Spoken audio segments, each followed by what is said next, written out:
নিয়ে আসলাম। তো এখান থেকে দেখতে পাচ্ছেন নিচ দিকে সিঁড়ি বেয়ে যাচ্ছে। এটা দিয়ে আমাদের গন্তব্যস্থানে পৌঁছা লাগবে। আর এটা দিয়ে কতটা কষ্টসাধ্য নিচে পৌঁছাতে সেটা আপনারা ইতিমধ্যে জানেন যে পাহাড় থেকে উপর দিকে ওঠা কত কষ্ট। তো সেটা আপনারা ইতিমধ্যে জানেন। আমরা এখান দিয়ে এখন নিচে নামবো। তো দেখি আমাদের কতটা ক্যালোরি খরচ হয় আর কেমন ফিল হয়। তো আপনারা আমাদের সাথে থাকেন এবং পুরোটা সময় উপভোগ করুন। তো বন্ধুরা, এখানে কিন্তু আরেকটি দারুণ বিষয় লুকিয়ে আছে, সেটা হলো মাঝে মধ্যেই এখানে দেখা যায় হাতির পাল, তারপরে বন্যপ্রাণী ইত্যাদি অনেক প্রাণী টাণী দেখা যায়। তো আমরা যদিও আমাদের ওরকম ভাগ্য হয় নাই হাতি দেখার, আর সেটার প্রয়োজনও নাই, কারণ হাতি এখানে অনেক বিপজ্জনক। কারণ তারা এখন খুবই ক্ষুধার্ত, কারণ বন জঙ্গল একদম মরে গেছে। দেন খাবারের অভাবে তারা কিন্তু লোকালয়ে চলে আসে। তো বুঝতে পারছেন তারা একটা প্রাণী খাবার না পেলে কতটা মাথা গরম থাকে। তো যদি আমাদের মধ্যে হাতি পড়ে যায় তাহলে আমাদের কি অবস্থা হবে। যাই হোক, তো বন্ধুরা, ইতিমধ্যে দেখতে পাচ্ছেন আমাদের আমাদের যে টিমমেট দুইজন, তারা কিন্তু ইতিমধ্যে সিঁড়ি বেয়ে নিচে চলে গেছে অলরেডি। এ পাশে কিন্তু দেখেন পিকনিক স্পট আছে খুব সুন্দর।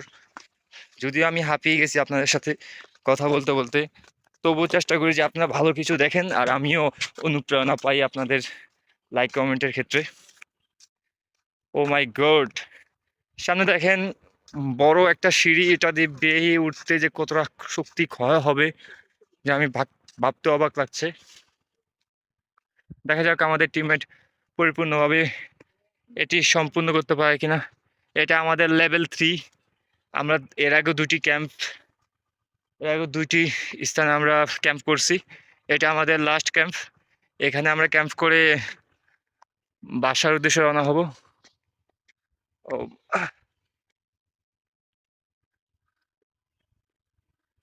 আসলে কাপ্তাই এই জায়গাটা খুবই সুন্দর।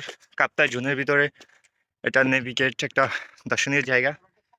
যদিও অনেকদিন পেন্ডিংয়ে ছিল, ওই জায়গাটা আসার কথা ছিল, বাট হয়ে ওঠে নাই কর্মক্ষেত্রের কারণে বা যে কোনো ব্যস্ততার কারণে ইত্যাদি। এবার কিন্তু সরাসরি চলে আসলাম আমরা কাপ্তাই জোনের ভিতরে নেভিগেট ক্যাম্পে। এখান থেকে দেখুন ভিউটা এক কথায় অসাধারণ। আর সব থেকে অসাধারণ হলো আমরা ওই চূড়া থেকে একদম বেয়ে বেয়ে পর্যন্ত চলে আসছি। বুঝতে পারছেন কতটা ক্যালোরি খরচ হচ্ছে আমাদের।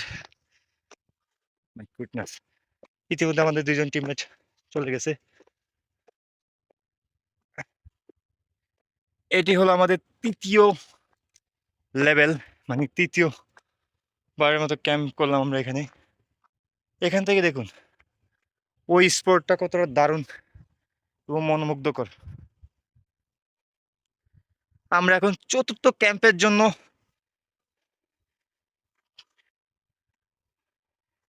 হাঁটা লাগালাম। ইতিমধ্যে আমাদের টিমমেট চতুর্থ লেভেলে চলে গেছে। দেন আমি ঝিমাইতেছি, আমি চলে আসবো। Wow, what a nice view. এখানে তুলা গাছগুলো দেখুন, এক কথা অসাধারণ।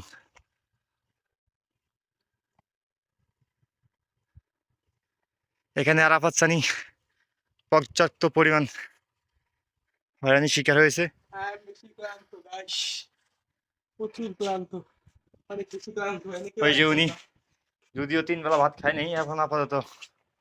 দেখেন, ওয়াও, লুকিং লাইক, ওয়াও।